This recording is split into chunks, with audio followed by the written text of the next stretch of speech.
月1日陪你讀新約，使徒行傳6章，揀選7人辦理供給的事。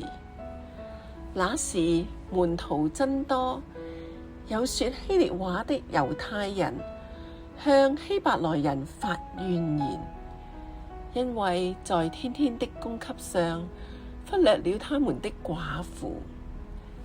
12使徒叫眾門徒來，對他們說：我們撇下神的道去管理飯食，原是不合宜的。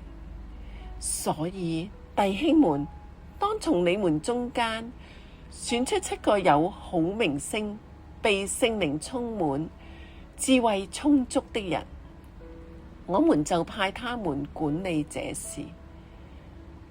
但我們要專心以祈禱、傳道為事。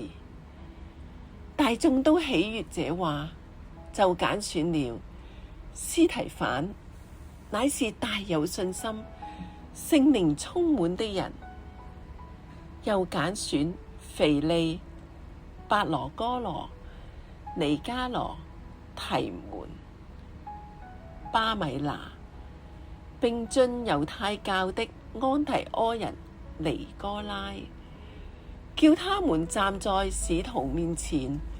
使徒禱告了，就按手在他們頭上。神的道興旺起來，在耶路撒冷門徒數目加增的甚多，也有許多祭司信從了這道。司提反被捕。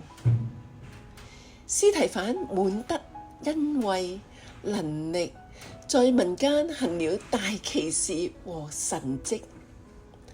當時有稱利百地拿會堂的幾個人，並有古利奈、亞歷山大、基利家、亞細亞各處會堂的幾個人，都起來和司提反辯論。司提反是以智慧和聖靈說話，眾人敵擋不住，就買出人來說：我們聽見他說謗讟摩西和神的話。他們又聳動了百姓、長老並文士，就忽然來捉拿他，把他帶到公會去，設下假見證，說：這個人說話不住地糟踐聖所和律法。我們曾聽見他說：這拿撒勒人耶穌要毀壞此地，也要改變摩西所交給我們的規條。